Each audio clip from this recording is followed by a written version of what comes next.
Et salut à tous, j'espère que vous allez bien. Alors vous avez peut-être remarqué que j'avais un peu disparu depuis une semaine, c'est tout simplement parce que j'étais très occupé avec cette petite bête-là et de GeForce également. La 6700 XT, du coup la dernière carte d'AMD. Du coup je l'ai testée dans 4 résolutions sur 20 jeux. Et comme j'aime me faire mal, j'ai aussi décidé de faire la même chose avec la 3060 Ti et la 3070, qui sont ces deux concurrentes directes. À la base, j'avais pas prévu de faire ça du tout. J'allais me contenter du 3440 par 1440. C'est une résolution, je pense, qui intéresse de plus en plus de monde, mais on n'a pas beaucoup d'infos sur cette résolution en général. Mais comme j'avais la carte et qu'on est encore dans la fenêtre de lancement et qu'il n'y a pas tant de tests en français que ça, je me suis dit, pourquoi pas faire un test complet, et du coup, ça m'a pris énormément de temps, tout simplement. Mais bon, j'en ai vu le bout, du coup, on va voir ce que ça donne, c'est parti.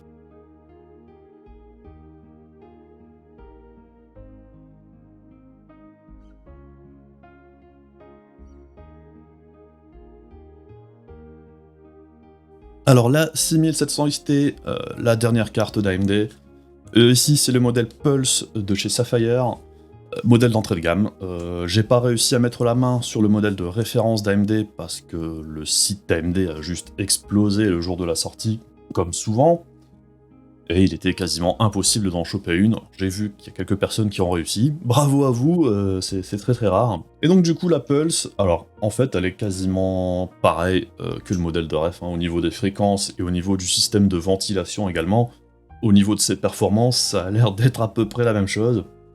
Spoiler, c'est pas des performances incroyables pour ce modèle. Sinon, la 6700 XT, c'est une nouvelle puce, donc ce n'est pas la même puce que ce qu'on avait sur les 6800 et plus, qui était basé sur le Navi 21, ici c'est le Navi 22. Et donc qu'est-ce qui change entre ce Navi 22 et le Navi 21 qui équipait les 6800, 6800 XT et 6900 XT? Eh bien c'est principalement les unités de calcul qui sont coupées en deux, c'est-à-dire qu'on en a moitié moins pour le modèle le plus haut, donc la 6900 XT en avait 80, ici on en a 40, et l'interface mémoire qui est également bridée, puisqu'on passe d'un bus mémoire 256 bits avec 128 Mb d'Infinity Cache à un bus 192 bits et 92 ou 18 Mb d'Infinity Cache, je sais plus, bon c'est dans ces eaux-là, avec 12 Go de RAM au lieu de 16 sur ses grandes sœurs. Et si on la compare à la 5700 XT, donc celle qui précédait ce modèle-ci, on a le même nombre d'unités de calcul, on est à 40 CU, et on avait un bus mémoire par contre de 256 bits sans Infinity Cache, puisque c'est une des grosses nouveautés de RDNA2. Donc ce qui est intéressant, c'est qu'au niveau du gain générationnel, quand on passe de cette carte-ci à la 5700 XT, qu'on les met à la même fréquence, on obtient les mêmes performances, voire un léger mieux, pour la 5700 XT. Le gros changement sur RDNA2, ici, c'est principalement la fréquence qui est beaucoup plus élevée que sur la 5700 XT, puisqu'en jeu, on tape à peu près du 2500 MHz de base, sans overclocking, 2500 voire 2550 sous certains jeux, ça dépend lesquels, là où la 5700 XT était plus aux environs de 1008, 1009 dans le meilleur des cas il me semble. Donc grosse montée en fréquence, et au niveau de l'interface mémoire, eh bien on voit que l'Infinity Cache et le bus mémoire plus petit, ça permet à AMD de faire des cartes plus petites, plus simples à produire et moins coûteuses, ce qui les arrange eux plus que nous, mais le résultat est là, on l'avait déjà vu sur les 6800 et compagnie, ça marche plutôt pas mal, et ici, c'est plutôt correct également, puisqu'on arrive au même résultat à fréquence égale avec une 5700 XT, ce qui veut dire que même si le bus mémoire est plus petit, l'Infinity Cache, dans la majeure partie des cas, arrive à pallier à cette différence. Sinon, au niveau de la carte en elle-même, celle que j'ai ici, donc c'est un modèle plutôt simple, avec deux ventilateurs, deux caloducs, une plaque en alu, c'est plutôt basique, ça ressemble beaucoup dans l'idée à ce que faisait déjà Sapphire au niveau des 580, 570, je trouve que ça y ressemble pas mal, en un peu plus moderne du coup. Par contre, au niveau des tests dans les jeux, au niveau de la chaleur, j'ai regardé aussi les tests du modèle de référence, on se retrouve dans les mêmes eaux, donc du coup, ça chauffe, à cause des fréquences plutôt élevées, tout simplement. Cette carte était quand même dans les 80 degrés par moment dans les sessions très longues de jeu, ce qui est quand même assez chaud, et sur la température de la jonction, donc l'endroit le plus chaud de la puce, on était encore plus haut. J'ai plus les chiffres en tête, mais c'était 90+, donc c'est un peu borderline, j'avoue. Alors après, je pense pas que ça ait de grande incidence sur la durée de vie de la puce en elle-même, puisque bon, normalement c'est prévu pour, hein, j'espère. Mais je trouve qu'on s'approche quand même beaucoup des 100 degrés. Perso, j'aime pas trop ça, donc si vous devez acheter une 6700 XT, je pense qu'il vaut mieux privilégier quand même des modèles avec un meilleur système de refroidissement que celui-ci ou le modèle de rêve qui a l'air d'apporter à peu près les mêmes performances. Sinon, au niveau de la consommation, on est à 230 watts, là aussi, dû à la fréquence très élevée de la carte.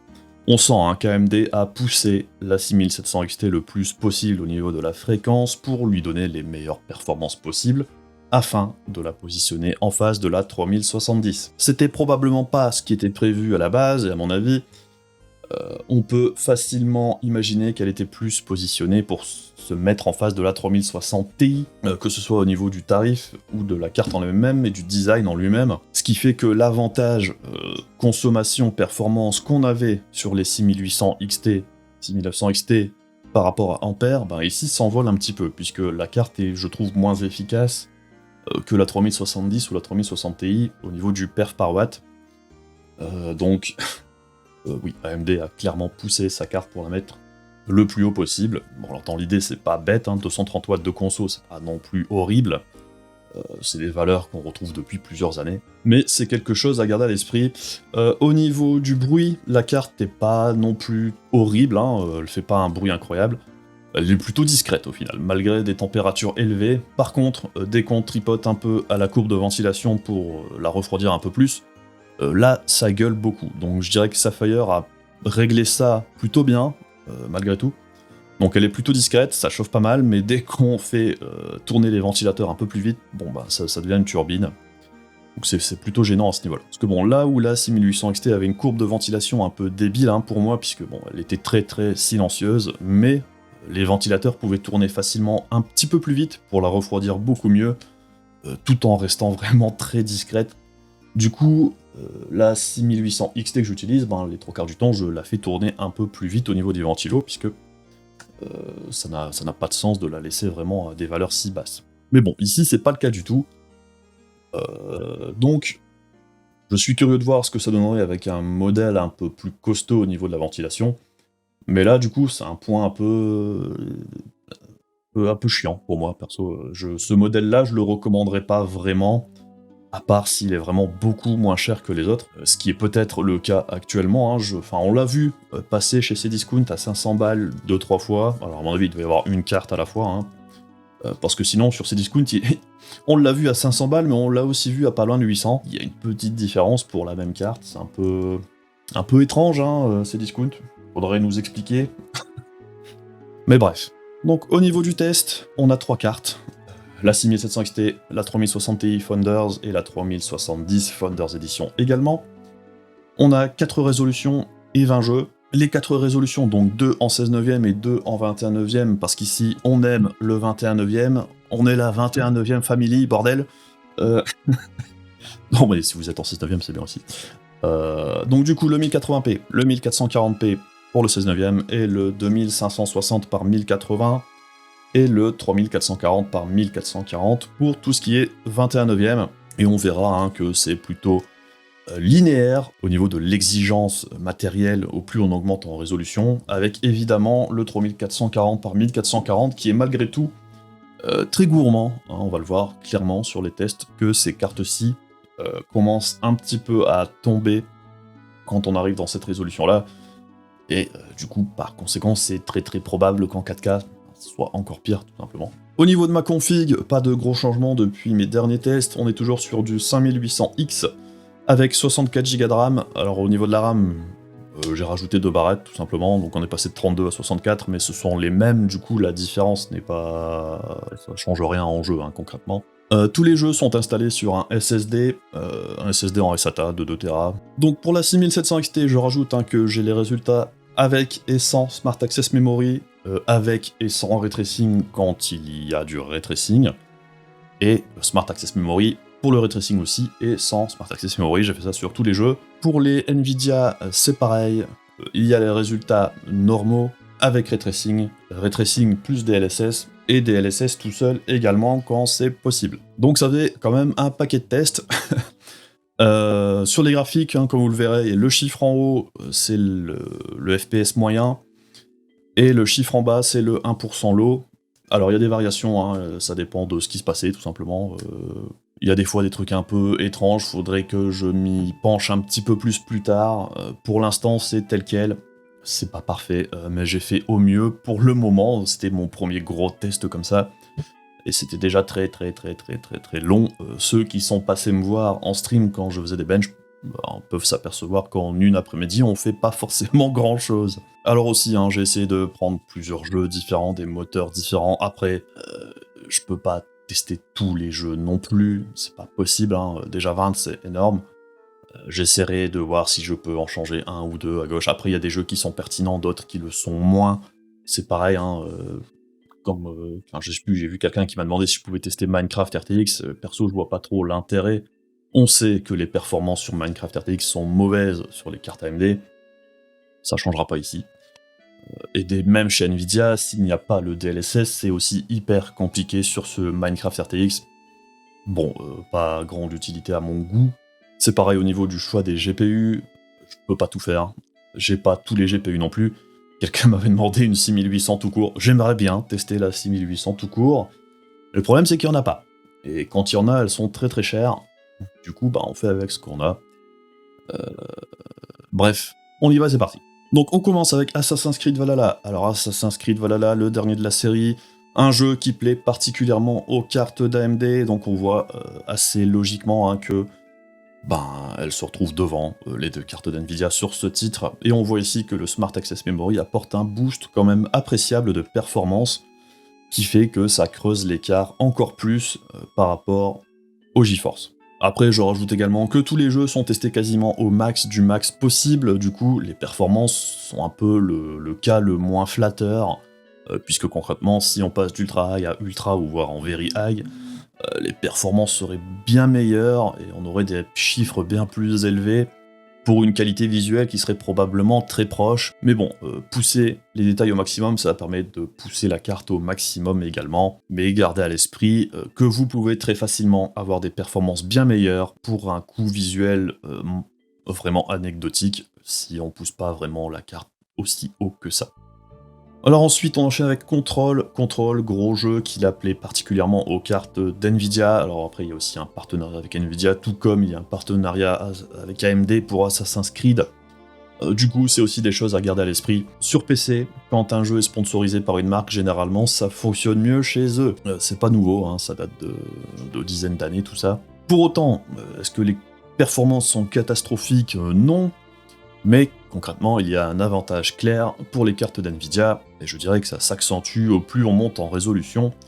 On voit que les Radeon finissent à moins de 45 fps en 3440 par 1440, là où les GeForce, la 3060 Ti est à 52, la 3070 à 60, et avec le DLSS, bon, ça fait monter les perfs beaucoup plus haut. Après, je rajoute aussi que le DLSS, dans les plus basses résolutions, n'est pas forcément hyper intéressant, parce qu'il y a quand même une grosse dégradation de l'image au plus on descend en résolution, puisque l'image source qu'utilise le DLSS pour upscaler a de moins en moins de détails, du coup, elle peut pas faire de miracle. Je dirais que le DLSS, ça devient intéressant à partir du 1440p, et du 3440, mais pour le 1080p, je dirais que ça vaut pas le coup. Ensuite, on a en ray tracing sur Control, alors ça fonctionne chez AMD et chez Nvidia. Là aussi, en 1080p, on voit du coup que sur les 6700 XT, on reste à 51 fps, alors c'est jouable. On voit également que le Smart Access Memory sur ce jeu n'apporte absolument rien, et on voit encore une fois que les cartes d'Nvidia sont loin devant, puisqu'on tape encore du 60-72 fps en 1080p avec ray tracing activé même sans DLSS. Par contre, on voit, quand on arrive sur du 1440p et plus, ça devient très compliqué pour les Radeon, mais même pour les GeForce. Ray tracing brut, ça pique quand même, on descend pour du 42 fps sur la 3060 Ti et la 3070 à 49. C'est jouable, mais c'est pas hyper agréable non plus, et là le DLSS a tout son sens puisqu'on est au-dessus du 80 fps. Dans ces résolutions-là, ça a du sens, et en 3440p, alors là, c'est la catastrophe pour les cartes d'AMD, 24 fps, 33 pour les GeForce 360, et 38 pour la 3070, ce qui n'est pas non plus foufou. Donc dans cette résolution-là, je dirais DLSS obligatoire, et ça manque cruellement aux cartes d'AMD. Donc on enchaîne avec Cyberpunk. Alors Cyberpunk, pas de ray tracing pour les Radeon actuellement, ça viendra avec un patch plus tard, donc le patch next-gen pour les consoles qui apportera le ray tracing aussi pour les Radeon sur PC. Donc les perfs en ray tracing, on les verra après puisque ça ne concerne uniquement que les GeForce. Sinon, hors ray tracing, on voit que la 6700 XT se débrouille pas trop mal sur ce jeu, puisque on est à 89 FPS en moyenne en 1080p, et on tape le 101 FPS avec le Smart Access Memory d'activer, ce qui ramène la 6700 XT pas très loin de la 3060 Ti avec DLSS. Donc c'est vraiment appréciable le Smart Access Memory sur certains jeux, c'est un petit boost de perf en plus, gratuit sans perte de qualité d'image. On ne peut pas dire que ce soit une mauvaise chose, mais bon, toutes les cartes dans cette résolution-là s'en sortent très bien. On voit quand on commence à taper le 1440 qu'on passe plus aux alentours des 60 FPS, ce qui reste tout à fait jouable. Par contre, on voit qu'avec le DLSS, concrètement, je jouerai à ce jeu-là, je préfère l'activer. 80-90 FPS, c'est beaucoup plus agréable. Et en 3440 par 1440, je dirais que c'est plutôt indispensable de le mettre, si on veut garder ce niveau de détail-là. Sinon, pour les Radeon, je dirais plutôt d'enlever quelques détails. Donc là, ici, au niveau des réglages, c'est des réglages custom qui sont inspirés des réglages qu'on avait chez Digital Foundry. Donc ça tourne plutôt bien sur tout ce qui est 6800 XT et 3080 en 3440 par 1440. Par contre, on voit qu'avec la gamme du dessous, c'est un peu plus compliqué. Concrètement, c'est les réglages que j'utilise pour taper à peu près 60 FPS avec mes plus gros GPU. Par contre, on voit qu'avec le DLSS, là aussi, les cartes d'NVIDIA s'en sortent tout à fait bien. Donc c'est vraiment très très appréciable. Donc le ray tracing sur Cyberpunk 2077, Nvidia uniquement, et on voit que c'est déjà très compliqué en ray tracing brut. Déjà en 1920 par 1080, ça pique, puisque la 3070 arrive difficilement à 40 FPS, et la 3060 Ti également à 36. Je dirais que sur Cyberpunk, c'est DLSS obligatoire si on active le ray tracing tout simplement. En 1440, on voit que ça baisse énormément, on est à 30 FPS pour la 3070. En ray tracing brut, donc là 49, avec le DLSS c'est plus jouable, mais c'est pas non plus foufou.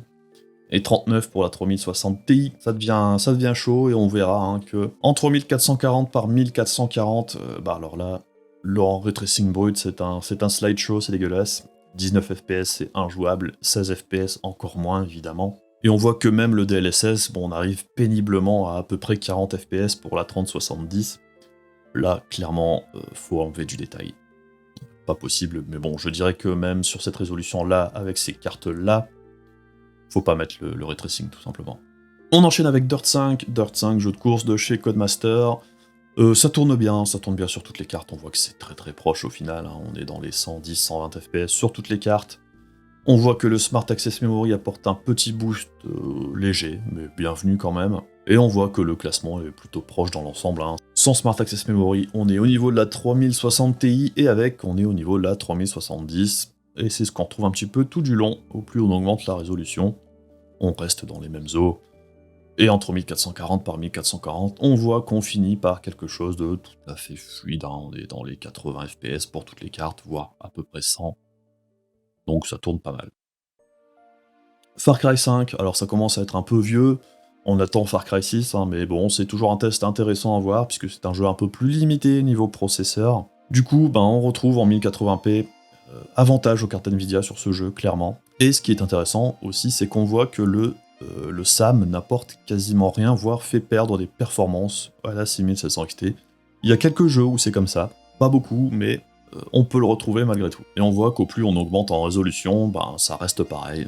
Le Smart Access Memory, petite perte de perf. Alors après, à l'usage, c'est imperceptible à ce niveau-là, mais petite perte quand même. Et les GeForce sont devant avec une avance plutôt confortable dans l'ensemble. À part en 3440 par 1440, alors là, j'ai pas trop compris ce qui se passait. La 6700 XT arrive devant, faudrait que je revérifie tout ça, un de ces quatre, mais bon, c'est les chiffres que j'ai eu en faisant les tests. Toujours est-il qu'entre 90 FPS et 105, c'est imperceptible en jeu, et c'est tout à fait fluide. Bref, on reste chez Ubisoft avec Immortals Phoenix Rising, là aussi un jeu assez récent sur le moteur maison de chez Ubi. Là par contre on voit petite Gain de perf avec le Smart Access Memory, on voit que c'est un jeu qui tourne bien sur toutes les cartes, c'est plutôt équivalent dans l'ensemble, il n'y a pas grand chose à dire. On a 3-4 FPS de différence entre toutes les cartes, selon la résolution, avec la 3060 Ti un petit peu en arrière, mais pas beaucoup non plus. Et on voit que la 6700 XT s'intercale un petit peu entre les deux. Ensuite, on a Final Fantasy XIV, donc c'est un MMORPG qui a déjà quelques années, mais qui continue d'être très très joué. Je vais peut-être rajouter World of Warcraft, un de ces quatre, puisqu'il y a aussi du ray tracing sur WoW, ce sera peut-être intéressant de voir ce que ça donne. Du coup, FF14, ce qui est intéressant avec ce jeu-là, c'est qu'il y a un outil de benchmark plutôt pas mal foutu, ça permet d'avoir des résultats intéressants. Alors par contre, on n'a pas le 1% low avec le benchmark intégré, du coup il est pas là, mais bon, c'est de toute façon très très fluide sur toutes les cartes. Mais on voit là aussi que c'est un jeu qui plaît plus au GeForce qu'au Radeon, et c'est un peu ce qu'on retrouve en règle générale, mais j'aborderai ça après. Et donc on voit qu'au fur et à mesure où on monte en résolution, le classement ne change absolument pas, on a toujours la 3070 devant les autres, et là la 6700 XT, Smart Access Memory ou pas, reste au niveau de la 3060 Ti, voire légèrement en retrait. Alors FF15, le dernier en date chez Square Enix de la série, il y a quelques années maintenant, mais c'est intéressant de voir quand même comment il se comporte avec les différents GPU. Là aussi, il y a un outil de benchmark plutôt intéressant si vous voulez aller le voir. Ça se télécharge assez facilement. Donc là, pareil, des résultats relativement intéressants. On voit que la 6700 XT se place entre les deux cartes d'NVIDIA. C'est un peu ce qui est attendu. Par contre, on voit concrètement que le 1% low est plus élevé en 1080p pour le coup. En 1440p également. Et on voit que en 3440, toutes les cartes sont relativement proches au final. On passe de 100 FPS pour la 3070 à 87 pour la 6700 XT, 86 pour la 3060. C'est tout à fait jouable sur toutes les cartes. Ensuite, on a Forza Horizon 4.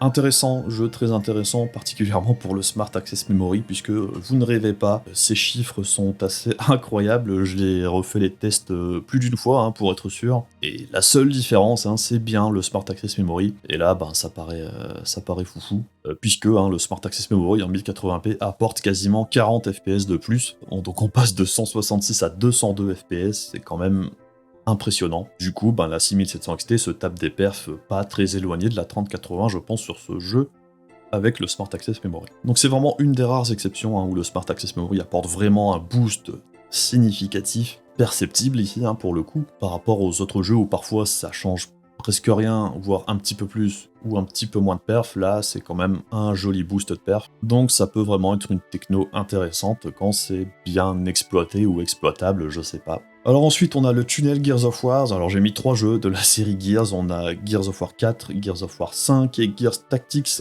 Pourquoi j'ai mis tous ces jeux ? C'est parce qu'ils ont peut-être le même moteur, mais on voit que ça va se comporter de façon complètement différente selon les technologies qui sont embarquées avec ou pas. Et on voit que d'un jeu à l'autre de la même série avec le même moteur mais plus ou moins évolué et qui n'utilise pas forcément la même API. Donc là, en Gears of War 4, on va passer du DX11 à DX12 pour le 5. Et on va voir que ça a une importance pour les Radeon. Donc sur Gears 4, avantage Nvidia, clair, net et précis. La 3070 domine complètement et la 6700 XT est même plutôt larguée par rapport à la 3060 Ti. Pour autant, le jeu tourne très très bien sur toutes les cartes, puisqu'on est largement au-dessus des 100 FPS quasiment sur toutes les résolutions. Ensuite, pour Gears 5, comme on le voit ici, ça s'inverse. Avantage Radeon, clair. Et on voit que le Smart Access Memory apporte un gain de perf plutôt appréciable là aussi. C'est clairement, on le voit, on passe de 107 à 126. Un gain de 20 FPS, c'est assez conséquent sur ce type de jeu, on est à 15% à peu près. Et on voit qu'au plus on monte en résolution, on reste à peu près sur le même classement. Mais c'est intéressant de voir que sur Gears 5, qui est un jeu assez récent et qui utilise pas mal de nouvelles technologies de DirectX 12, on voit que du coup ça bénéficie particulièrement aux cartes d'AMD par rapport aux cartes d'NVIDIA, qui restent très bonnes. Mais on voit que en passant de DirectX 11 à DirectX 12, on voit qu'il y a clairement quelque chose qui est bénéfique pour les cartes d'AMD sur les jeux les plus récents. Et du coup, Gears Tactics, alors Gears Tactics c'est un peu un spin-off différent dans la série des Gears, puisque là on a plus affaire à un jeu qui s'apparente à un type de XCOM, tout simplement. Mais on voit qu'au niveau du moteur, il utilise probablement celui du 4 plutôt que celui du 5, puisqu'on retrouve le comportement de Gears 4 plus que celui de Gears 5, et au niveau des FPS, c'est à peu près pareil également. même si le jeu est sorti après Gear 5, il me semble. Du coup, ce sont des choses à garder à l'esprit. C'est pas parce qu'un jeu est plus récent qu'il utilise la dernière version du moteur. Alors ensuite, GTA V, alors il commence à avoir quelques années, principalement pour les versions console, mais sur PC, bon, ça reste un classique qui est encore pas mal joué. Alors c'est jouable sur toutes les cartes, hein, mais on voit que c'est aussi un jeu qui est plus opti sur les cartes d'NVIDIA, tout simplement, ça tourne quand même beaucoup mieux. On voit que le Smart Access Memory apporte un petit boost quand même très appréciable sur ce jeu, selon les résolutions, mais domination claire des cartes d'NVIDIA sur GTA V, et la 6700 XT arrive péniblement derrière la 3060 Ti. Horizon Zero Dawn, alors là c'est un jeu plutôt récent également, qui utilise pas mal de techno récente également aussi. Par contre ici on voit que c'est un jeu qui se comporte à peu près de la même façon sur les 6700 XT et sur les 3070. Donc c'est un jeu qui réussit pas mal à l'architecture d'AMD également, hein. On voit que la carte là ici est plutôt proche de la 3070 et la 3060 Ti légèrement en retrait, même si au global, bon, l'expérience sera la même sur les trois cartes. Et le Smart Access Memory n'apporte absolument rien sur ce jeu, les perfs sont quasiment identiques, donc pas grand chose d'autre à dire sur ce jeu-là. Du coup, on enchaîne avec Red Dead Redemption 2, donc deuxième jeu de Rockstar du panel, et on voit que ça se comporte différemment que GTA V. Là ici, le Smart Access Memory apporte vraiment un boost appréciable en performance, ce qui permet à la 6700 XT de faire jeu égal avec la 3070 encore une fois, sur ce titre-là, jusqu'au 3440 par 1440 où la 3070 a un petit avantage de 3 FPS, bon ce qui est imperceptible en jeu, hein, encore une fois. Mais c'est intéressant, voyant que c'est le même moteur, un peu modifié que GTA V, on arrive à des résultats différents. Ici, la 6700 XT reste devant la 3060 Ti, là où c'était l'inverse sur GTA V. Donc, Shadow of the Tomb Raider. Alors, Tomb Raider, j'ai mis tous les résultats sur le même graphique puisqu'on n'a pas de DLSS ici. Donc, Ray Tracing avec et sans, Smart Access Memory avec et sans. Shadow of the Tomb Raider, c'est un jeu qui est plutôt utilisé souvent dans les benchmarks, à raison, puisqu'il est intéressant. Il utilise pas mal des dernières technologies, et il est plutôt gourmand, que ce soit au niveau du GPU et du CPU. Et on voit hein, clairement que c'est un jeu qui réussit pas mal aux cartes d'AMD, puisqu'ici, encore une fois, la 6700 XT fait plutôt jeu égal avec la 3070, et elle est légèrement devant la 3060 Ti. En ray tracing, on retrouve un petit peu la même chose, et on voit hein, que malgré tout, la 6700 XT sur ce jeu-là en ray tracing n'est pas non plus complètement à la ramasse. Alors j'ai pas mis le DLSS sur ce jeu, puisque le DLSS 1.0 c'est un peu une bouillie, c'est un simulateur de flou, hein, tout simplement. Donc alors certes on gagne en performance, mais la qualité d'image est plutôt dégueulasse. Ce serait intéressant de voir si un jour il faisait un DLSS 2.0 sur ce jeu, là je l'intégrerais volontiers. Bon alors très bonne performance pour toutes les cartes en 1080p, en 1440 ça reste très correct, mais alors évidemment avec le ray tracing ça commence à faire mal. Et il n'y a que la 3070 qui s'en sort au-dessus de 60 FPS, pour les autres on est dans les 50, bon ça devient pas très agréable à l'utilisation, et on voit que quand on finit en 3440 par 1440, concrètement ça n'a pas grand intérêt de l'utiliser sur ce jeu, puisque de toute façon il n'est utilisable que sur les ombres, et on voit hein, que sur la 6700 XT on perd quasiment la moitié des performances par rapport à la carte sans ray tracing. Et on voit toujours que le Smart Access Memory, petit gain de perf, appréciable, hein, donc on est au niveau de la 3070. Et on enchaîne avec Warhammer Vermintide 2. Alors, Vermintide, c'est un jeu, un Left 4 Dead-like, hein, pour ceux qui connaissent. J'y joue pas mal en ce moment avec des potes, on s'amuse pas mal, du coup c'était intéressant de le rajouter au panel, parce que c'est un jeu assez gourmand, et puis avec beaucoup d'ennemis à l'écran. Donc on voit que là c'est un jeu qui réussit particulièrement en cartes d'NVIDIA, encore une fois, on voit que les cartes d'AMD sont un peu à la peine. Pour autant, ça reste assez fluide, hein, malgré le fait qu'on soit en qualité extrême. Bon, on voit que la 6700 XT nous tape quand même du 80 FPS entre 1440 par 1440, ça reste tout à fait jouable sur les trois cartes, même si avantage Nvidia, avantage clair. Watch Dogs Legion, alors Watch Dogs Legion c'est un jeu très gourmand de chez Ubisoft, hein, il a toutes les dernières technologies, partenariat Nvidia, le ray tracing fonctionne sur toutes les cartes ici, et on voit que en 1920 par 1080, c'est assez proche avec, évidemment, petit avantage à Nvidia avec le DLSS, mais la 6700 XT vient s'intercaler entre la 3060 Ti et la 3070 sur ce jeu, et le Smart Access Memory n'apporte absolument rien. On voit aussi également hein, que le DLSS n'apporte pas un gain de perf conséquent comme ça peut l'être sur certains autres titres. Là, ici, on voit que le gain est présent, mais plutôt modéré dans l'ensemble. On voit que, par exemple, entre 1440 par 1440, on passe de 52 à 65 FPS. Alors c'est très appréciable de l'avoir, mais ça change pas fondamentalement l'expérience de jeu, je dirais. Pour ce qui est du ray tracing sur Watch Dogs Legion, alors on voit ici encore une fois hein, que quasiment DLSS obligatoire. En 1080p, la 3070 arrive à peu près à 60 fps, mais on voit que ça devient très très vite compliqué au plus on monte en résolution. On voit qu'une fois arrivé au 3440 par 1440, même la 3070 avec DLSS, 45 fps à peu près, bon, c'est pas fou. Et sans DLSS, c'est clairement injouable sur toutes les cartes. Et du 19 FPS sur les 6700 XT, bon bah là c'est la cata, c'est du slideshow. Après un Watch Dogs Legion, le ray tracing sur ce jeu-là, je trouve pas l'utilisation qui en est faite très intelligente. C'est un peu du tape à l'œil, on a mis des reflets partout. Je trouve que ça dessert plus le jeu qu'autre chose, hein, puisqu'on a l'impression qu'on est entouré de miroirs, là où ça n'a aucun sens par moment. Donc c'est clairement un jeu où l'implémentation du ray tracing a été faite pour dire « Vous avez vu, il y a du ray tracing, c'est génial ». Perso, je trouve que ça rend le jeu pas du tout réaliste. Je préfère le jeu sans qu'avec. Donc bon, et c'est un avis perso évidemment. Wolfenstein Youngblood, alors là c'est pareil, c'était un des premiers jeux avec ray tracing exclusif Nvidia là aussi, mais le problème, c'est comme vous l'avez peut-être vu pour ceux qui sont passés me voir en stream, ça plante. C'est intestable avec le ray tracing chez Nvidia. Pourquoi? Je sais pas trop, à mon avis c'est une histoire de version de Vulkan ray tracing qui n'est pas la même entre les drivers et le jeu. Du coup, ça plante. Enfin, c'était inexploitable chez moi, du coup, j'ai pas pu mettre les perfs en ray tracing. Malgré tout, c'est un jeu qui utilise le moteur de Doom, hein, le moteur d'id Software, et c'est intéressant de voir que c'est un moteur qui tourne vraiment très très fort, que ce soit sur Doom ou sur ce jeu-là, c'est hyper fluide pour une qualité plutôt pas mal hein, au niveau des détails du jeu.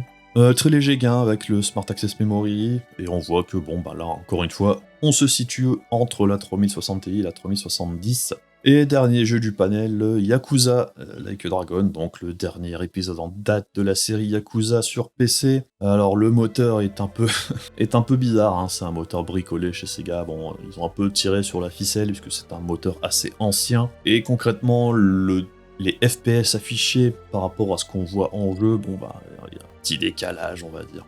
Mais bon, on voit que c'est jouable hein, largement sur toutes les cartes. Je dirais que c'est le type de jeu où 60 FPS c'est largement suffisant. On voit ici hein, qu'on est largement au-dessus, jusqu'au 3440 par 1440, où là on arrive à du 60 FPS tout court, hein, quasiment. Le jeu est gourmand. Je sais pas trop pourquoi, il y a clairement un manque d'opti à faire, où le jeu, le moteur, il tout saute, hein, clairement. C'est compliqué au plus on monte en résolution, mais c'est tout à fait jouable malgré tout. Avantage Nvidia sur ce jeu, encore une fois. Donc voilà, hein, pour tout ce qui est test sur tous les jeux. Ce que je retiens principalement, c'est qu'il semble quand même y avoir un gros avantage des cartes Nvidia sur les jeux un peu plus anciens, sur tout ce qui est DirectX 11, où clairement on voit que c'est beaucoup mieux opti chez Nvidia. Par contre, sur DirectX 12, on voit aussi clairement que la carte d'AMD est mieux exploitée et elle arrive à faire plutôt coude à coude avec la 3070. Là où sur les jeux DirectX 11, soit elle se met entre les deux cartes d'NVIDIA, soit voire même légèrement en dessous de la 3060 Ti. Donc ça dépend vraiment à quoi vous jouez. Et on pourrait se dire aussi qu'au fil du temps, l'architecture d'AMD sera mieux exploitée sur les nouveaux jeux, du coup, le désavantage qu'elle a sur les anciens jeux ne se retrouvera probablement pas sur les futurs jeux. Ce que je veux dire par là, c'est que sur les jeux modernes, je pense qu'ils tireront mieux parti des cartes AMD qu'ils ne le faisaient par le passé. Et puis il ne faut pas oublier que ces cartes-ci, c'est un dérivé des architectures que l'on a dans les dernières consoles, donc avantage pour AMD à ce niveau-là, je pense. Le Smart Access Memory.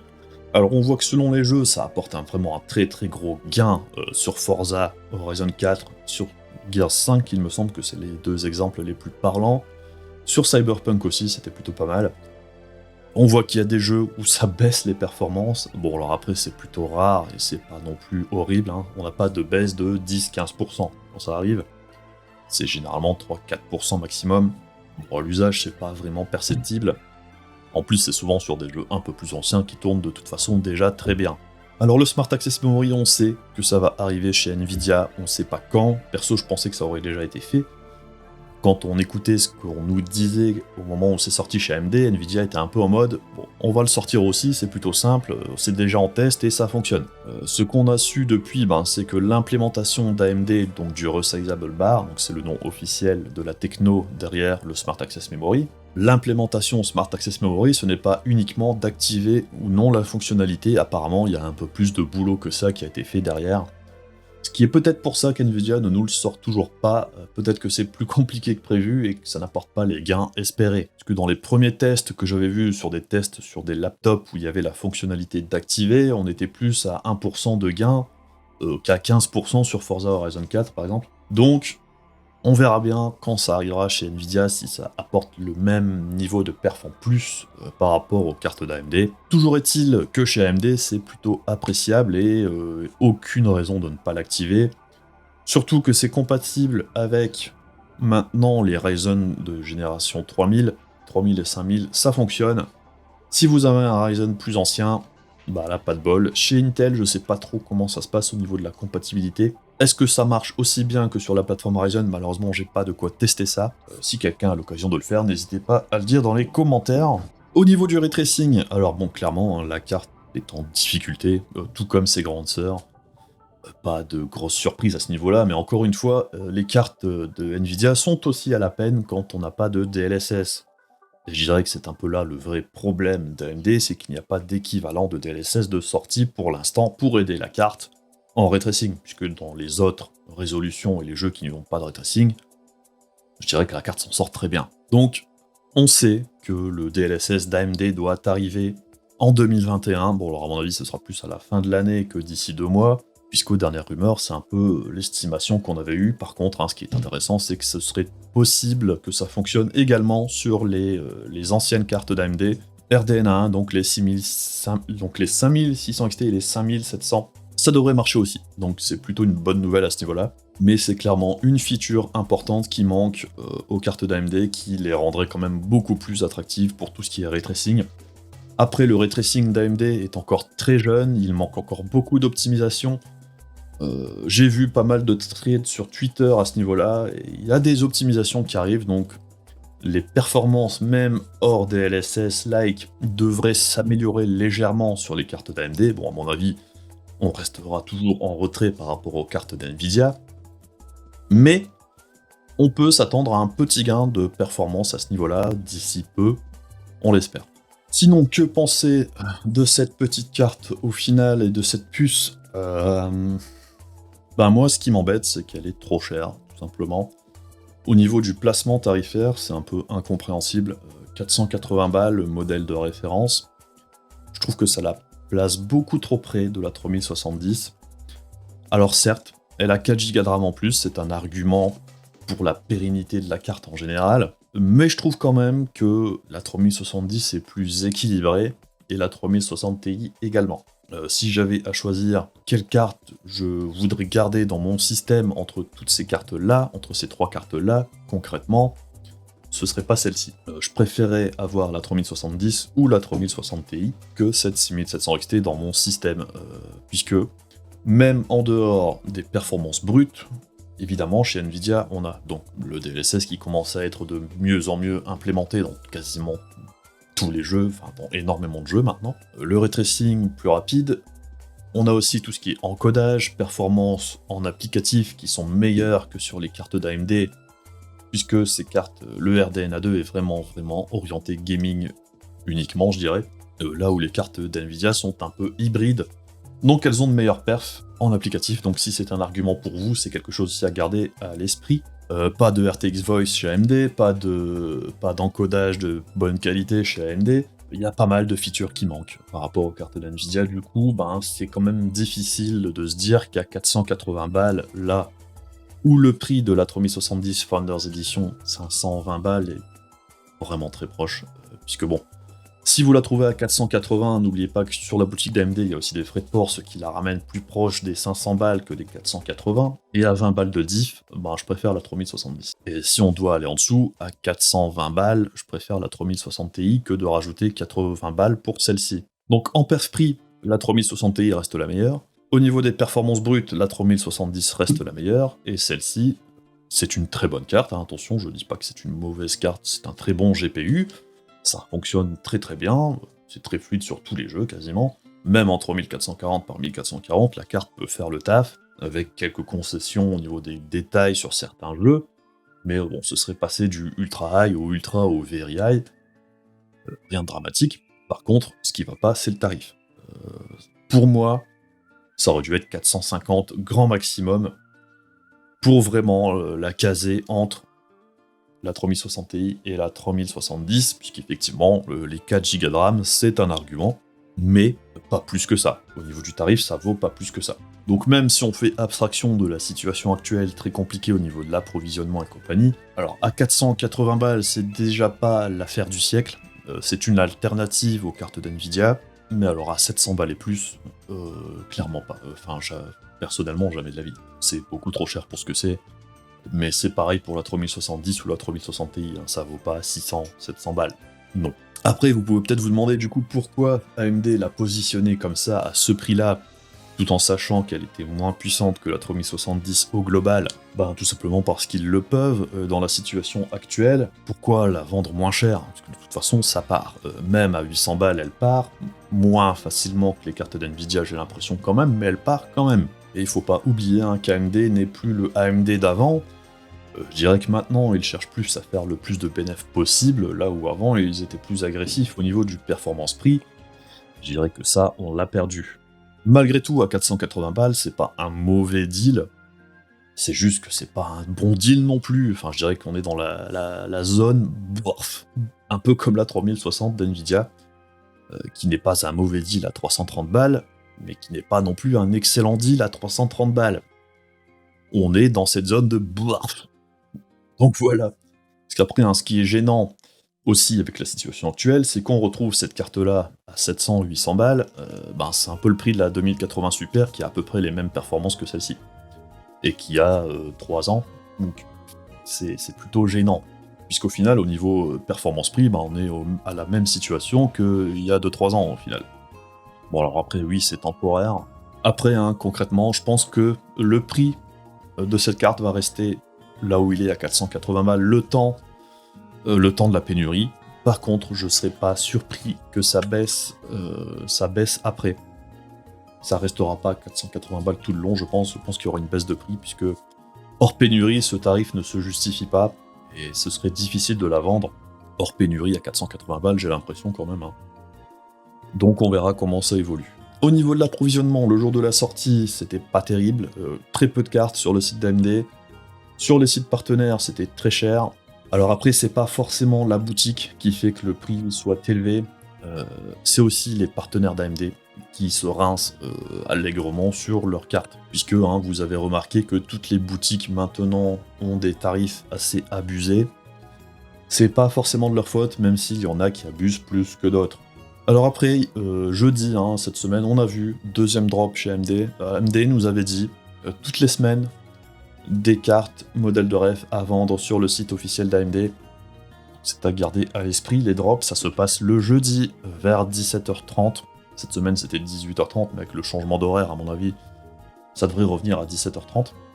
Donc gardez-le à l'esprit, si vous cherchez une 6700 XT de ref, c'est plutôt le jeudi après-midi que ça se passe. Après, j'ai pas abordé les performances en minage de cette carte, donc pas de bridage chez AMD. Comme je disais, architecture orientée très gaming, du coup c'est pas la meilleure en computing, donc du coup en minage, j'ai sorti à peu près 43, elle aussi un peu entre 43 et 45 MHz, pour 106 watts de conso. Alors c'est très très simple à faire, en gros vous mettez le voltage au minimum et la fréquence à 1140 MHz, j'ai même pas touché à la RAM, et c'est ce que la carte sortait. Alors c'est pas terrible si on compare aux cartes d'NVIDIA, puisque par exemple la 3060 Ti est capable de sortir 60 MHz à peu près, pour 120-130 watts environ. Ici on est à 106-110 watts, c'est au niveau de la conso rapportée par la carte, donc c'est le GPU uniquement, donc on doit être plus dans les 130-140 watts réels, ce qui n'en fait pas la meilleure carte pour le minage de crypto-monnaies, mais pour autant c'est pas non plus catastrophique. Donc ce sera une carte qui sera malgré tout recherchée par les mineurs également, comme toutes les autres. C'est comme ça.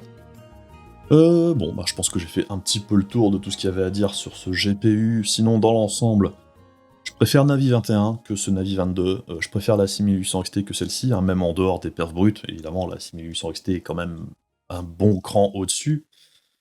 Au niveau du perf prix, la 6800 XT je la trouve meilleure également que celle-ci. Mais au niveau de la construction de la carte, bon alors après c'est ce modèle-ci particulièrement, le modèle de rêve de la 6800 XT est très très propre, et la ventilation est très bonne, les performances par watt sont meilleures. Qu'au global, ben, cette carte est un peu trop chère et poussée un petit peu trop loin à mon goût, même si c'était très intelligent de la part d'AMD de le faire. Malgré tout, le problème des 6800 et 6800 XT, ben, c'est qu'il n'y en a pas. Si on veut acheter quelque chose sur le site d'AMD, on l'a vu jeudi, il n'y avait que la 6700 XT et la 6900 XT de dispo. Pourquoi? Ben, j'ai déjà expliqué ça dans une autre vidéo, mais ce qu'il faut comprendre, c'est pareil chez Nvidia, c'est qu'au niveau de la production, pour AMD actuellement, quasiment toutes les puces en Navi 21 sont validables en 6900 XT. Du coup, AMD n'a aucun intérêt à faire des 6800 XT et des 6800 tout court, qui sont des modèles castrés, quand toutes les puces sont quasiment valides en 6900 XT. Donc c'est pour ça qu'AMD vend quasiment uniquement de la 6900 XT, puisque pour la même puce, la même carte au global, hein, à peu de choses près, ben, ils peuvent la vendre quasiment du simple au double. Donc aucun intérêt pour eux de vendre de la 6008 et de la 6800 XT, quand la 6009 se vend 400 balles plus cher. Ici c'est pareil, la production de Navi 22 est excellente. Du coup, même s'ils vont nous sortir probablement une 6700 tout court, peut-être avec moins de RAM, aucun intérêt pour AMD de vendre cette 6700 possible. Donc à mon avis, on en trouvera très peu. Autant vendre de la carte plus chère, pour eux, c'est plus rentable. Mais c'est la même chose, c'est Nvidia. Pourquoi est-ce qu'on retrouve beaucoup plus facilement de la 3090 que de la 3080? Et pourquoi on trouve beaucoup plus facilement de la 3070 que de la 3060 Ti? Ben, c'est la même chose. La 3090, c'est la puce presque complète du GA102, quand la 3080, c'est une puce castrée. Du coup, ben, c'est beaucoup plus rentable pour Nvidia de vendre de la 3090, vu que de toute façon, tout se vend. Donc, on n'est pas surpris de trouver beaucoup plus de 3090. Ben, déjà parce que moins de gens l'achètent quand même, parce que c'est plus cher. Malgré tout, ça se vend quand même très très bien. Donc pourquoi vendre une carte moitié prix pour une même puce? Ça n'a aucun intérêt. Pour la 3070 et la 3060 Ti, c'est pareil. La 3070, ce n'est pas la puce complète, presque complète. C'est peut-être aussi pour ça qu'NVIDIA prévoit une 3070 Ti qui devrait être un petit peu plus chère. Puisque du coup, pourquoi vendre de la 3070 et la 3060 Ti quand on peut vendre de la 3070 Ti plus chère qui sera la même puce? Tout simplement, c'est meilleur pour le business, tout simplement. Donc ce sont des choses à garder à l'esprit. Dans les gammes de prix que l'on a actuellement, ben, je dirais qu'aux environs de 500 balles, on risque de trouver quasiment uniquement cette carte-là et quasiment plus de 6800 et 6800 XT. C'est dommage. Mais chez Nvidia, c'est pareil. On devrait retrouver beaucoup plus facilement, beaucoup plus de 3070 Ti qui devraient débarquer dans un mois ou deux que de 3070 et de 3060 Ti. Je pense que la 3060 Ti est appelée à disparaître gentiment dans l'ombre toute seule. Et chez AMD, en Navi 21, on aura quasiment que de la 6900 XT tant que c'est plus rentable de le faire. Et dans la gamme moins élevée, hein, cette puce ici coûte beaucoup moins cher à produire que la 6800. Et pourtant, les performances sont relativement proches au final, même s'il y a un avantage clair pour la 6800 tout court. Donc situation de merde, hein, c'est la merdasse. Mais bon, c'est comme ça. Sinon, j'ai pas grand chose d'autre à dire hein, sur tout ça. Je pense qu'on a fait le tour là de tout ce qu'il y avait à dire sur ce GPU. Au global, ben c'est bien, mais sans plus. Voilà. Enfin bref, j'espère que ce test relativement long quand même vous a apporté des infos intéressantes. La chaîne pourra reprendre son cours normal, hein, donc on aura des vidéos autres et je pourrai aussi reprendre ma vie un peu plus normale après cette semaine assez compliquée. Merci à tous d'être là, hein, on a aussi pas mal de nouveaux, vous êtes tous les bienvenus, hein, ça fait plaisir. J'espère que ce test vous a plu, j'en referai d'autres, hein, mais je pense que je continuerai de m'orienter plus sur le 21/9. Là c'était un peu exceptionnel parce que j'avais eu une carte, je dirais dans la fenêtre le lancement, mais je pense pas que je continuerai à faire des benches en 16 neuvième, puisque de toute façon, il y a déjà énormément de sites internet et de chaînes YouTube qui le font très bien. Il n'y a pas besoin de faire doublon, mais bon, là, c'est un peu l'occasion. Je continuerai de faire du 21 neuvième, puisque là, par contre, on n'a rien à se mettre sous la dent, donc je continuerai de m'orienter plus là-dessus. Du coup, je mettrai à jour aussi tout ce qui est 3080, 6800 XT en 21 neuvième avec tous les jeux que j'ai rajoutés, et j'en rajouterai peut-être même d'autres, donc ce sera à venir un peu plus tard dans la chaîne, parce que j'ai pas trop envie de continuer à bencher quand même à la semaine prochaine, ou on verra ça dans quelques semaines. C'est tout pour moi pour aujourd'hui.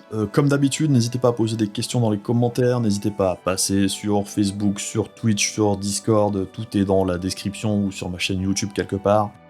Les pouces, les abos, les machins, les bordels, YouTube, vous connaissez, ça fonctionne pareil partout. Si vous voulez soutenir la chaîne, n'hésitez pas à juste mettre un pouce ou un abonnement, ça sera toujours appréciable.